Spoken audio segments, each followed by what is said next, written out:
So we're going to start off with the tearless trauma technique. No words.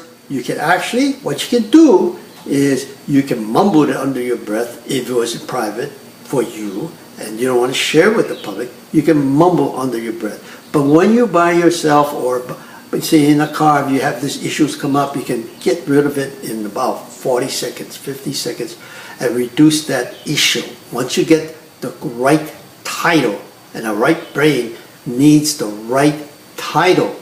And once you do a few words, the brain will remember everything more in detail than your left brain can intelligentize. Okay, so we're talking about right brain, left brain. And we're not doing as much of the left brain. The left brain is more execution, because when you do it, you become more intellectual, you start getting more skeptical, and you start to distort that true issue and add more components to that, negative and so forth. You put it in. So we don't want it. We don't want to have as pure thought as possible. The tearless trauma technique, you don't say any words. In this technique, you will be able to not share your emotions verbally with anyone else if that's private to you. However, when you are alone, if you want to, you keep doing this technique. And you can't do this technique one time and expect to get all the layers of your emotions throughout the years removed at one time. And you really are not removing the core issues, which is in the brain, and that is stored in memory cells called the hippocampus. The hippocampus is in the brain that collects all the different memory cells, good, bad, or different, that you experience, whether it's trauma, whether it's good, whether it's love, since you were rolling around your mother's womb. And we'll bring it up to the present. We're going to go back in time and space and pick up the one that creates a broken circuit to the brain, giving the distortion of that signals to the brain, and the brain reacts. And the brain keeps that, all that in library. You have more cells in your body than our national debt. There's 70 trillion cells, and any one of those cells can be distorted in a memory, and you will react physically, emotionally, and mentally, and even spiritually. So there's 4 things that you can do with this technique. After you finish the technique, you can talk about the issues and not even feel any emotions. It's just like a matter of fact. But before you started, you would start maybe to tear or cough, feel melancholy, sympathetic. That is what we don't allow in this technique. Why? Because how many times have you seen a person emotionally distraught and you go to comfort them, you hug them? And we don't allow hugging in this technique, because when you hug them, they start to weep and talk about their personal problems, and you can't really get through to them because it's all about themselves. You want to have them as clear as possible to clear the mind, so you can get the message through the brain, and the brain will identify that core issue and work on it. Here we're going to do the tearless trauma technique. And so, without words, first thing, you can close your eyes and you can say, what is a core issue for you? What is sort of bothering you? Did you have something, an issue 10 years ago, 5 years, whatever? Let your brain come up with that core issue. We need a title, because the brain needs to identify the title of what it is. Okay, so close your eyes, and as you close your eyes, what issue comes out? Now let me tell you this. The issue might be, I don't know, there's nothing that comes from my brain. But close your eyes again, and all of a sudden you might see a flash, and maybe a red balloon comes out. Your left brain, that's the right brain. The left brain says, what that got to do with it? That's abstract. It doesn't make sense. But that's important that you understand it. It doesn't have to make sense. It could be abstract, and you use that abstract title as your title. You use that abstract thought as your title. And so you close your brain, close your eyes, and then and visualize. And what happens? So something flashed to your mind, and one of you said, well, gee, I still have this problem with my mother scolding me, constantly picking on me in the family. Say you had maybe 3 in the family. Why she's always picking me? Why is she always blaming me? And it brought this conscious thought up to the present. And so a lot of times when you're daydreaming, you'll be daydreaming and maybe looking out at the window, and maybe your husband or your loved one is driving a car, and you're just daydreaming, and something flashed back in your 20 years ago, 30 years ago. Okay, that's a subconscious thought. You want to get rid of it, because that can develop in the presence into a physical manifestation element that you don't even have a clue, because you take all the physical tests and you will not find it. So close your eyes. What you want to do, then you identify that object. Okay, your left brain is going to identify it, and you put a title to it. And if it's red balloon, don't worry if it don't make sense. Right brain, left brain is intellectual, calculating, mathematical. Just go with it. It says the red balloon. And then you close your eyes. What is intensity? The intensity may be 5 or 7. And don't think about it. Don't say could be 5, could be 3, could be 2. No, just whatever comes up, that's your number. Now, if it goes further into that, then this forgiveness title and everything, we'll go more in depth. We'll be showing you that, how you can go back in time and space, and you identify the problem, and then you can visualize that your mother had scolded you and blamed you for something, and you're bringing that issue up. And when you have children, if you're a woman, then you bring that habit or that issue back to your children. You want to stop it. You don't want to keep bringing it on from generation to generation with a negative concept. So that's a tearless trauma technique. No tears, no crying, no feeling sympathetic or emotional. It is that.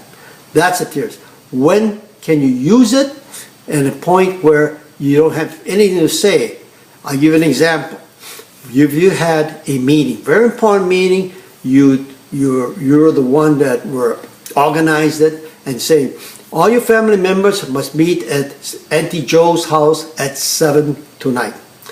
And be on time, because we're going to talk about Mama's will, that how much she's going to be bequeathed to each person, X number of dollars. You started off early. 1 hour, you're supposed to jump in your car and you'd head off to Auntie Mom's. But what happened was, you rushed out, put everything in your briefcase, and all of a sudden you had a bad car accident and you backed you up for an hour and a half. Got there late, you couldn't call because you forgot your phone on the bureau because you ran out of the door. You walk in there and this person may be called Joe. And you don't get along with her. She's very loud. She's very confronting, and she said, hey, how come you came so late? Everybody was here at 7 o'clock, and we came in early, and you come in late. Why are you coming in late? And you said, well, I got caught in a car accident. I apologize. I can't help it. I got caught in a car accident. She said, why didn't you call? I said, oh, I forgot the phone on the bureau, and I rushed out, so I couldn't call you. I apologize. And she says, she's not going to take that as an answer. She started raising her voice, started getting angry with you because you don't like her anyhow. She don't like you. And you start saying, do you raise your voice? Then, of course, if you raise your voice, you get into a fight. So everybody in the family is sort of looking at you, staring at you, okay?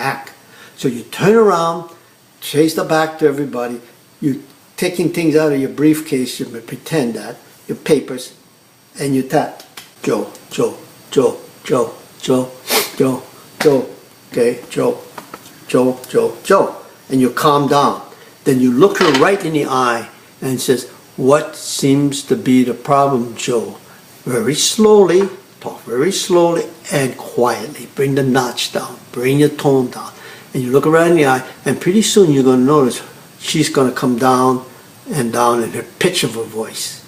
And now you can communicate with her, but she doesn't know that you controlled her. You work to control her. That's how you use the tearless trauma technique in a case of an emergency, not going back real long distance, or that's the other part of what we're going to discuss now. The other technique is going back further when you're removing any emotional crisis. Could be a spiritual broken spirit. It could be a mental crisis from work, or some things like you lost someone and you feel so sad, or grief, or the emotional is when you feel melancholy, you love somebody, your relationship, or the physical, you get in pain, or you hurt yourself, or physically. And the spiritual, of course, your broken circuit to your God, your men. The Tearless trauma technique. The exact same technique could be, and perhaps should be, used quite effectively in one-to-one individual sessions. Here are the steps. Ask the participant to identify any specific traumatic event from the past. Ask that it be at least 3 years ago to minimize any complications from the dynamics of a current event. An example might be, the time my father punched me and when I was 12. By contrast, the phrase, my father abused me, would be too broad because chances are the abuse took place over many, many incidents. Please note that you may need to instruct the clients to stay on the original issue because many of them will shift to one other issue as they resolve the original one. Ask the participants to guess at what their emotional intensity would be on a 0 to 1 scale if they were to vividly imagine the incident.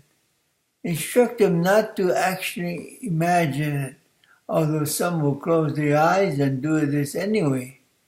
The guess is a surprisingly useful estimate as it serves to minimize the emotional pain. Have them write their guesses down and then have them state their number. This gives you a good feel to various participants' intensity. Have the participants develop a phrase to use in a CET process, such as this father punch emotion, and then proceed with a round of tapping. After this round of tapping, ask them to guess again and ask them to state their new number. Typically, they will report noticeably smaller numbers. Perform more rounds of CET or your favorite tapping procedure, and each time ask them for a new number. In my experience, a total of 3 to 4 rounds where everyone guesses 10 to 3.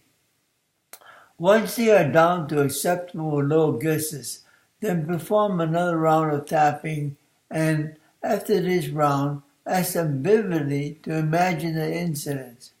Notice that this is the first time you're asking them to do this.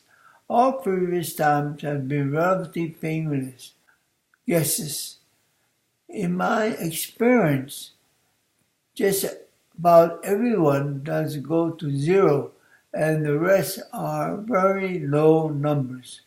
If there's an exception or two, then work with them individually to complete the process. I urge everyone to work with this trauma to try this. I urge everyone who works with trauma to try this. Try it on groups, including dovetailing it with the CISO process. Try it on individuals. Try it on war veterans, rape victims, and torture victims. Try whenever trauma is involved, especially with those who are afraid of the intensity they usually feel when discussing or getting into the incident.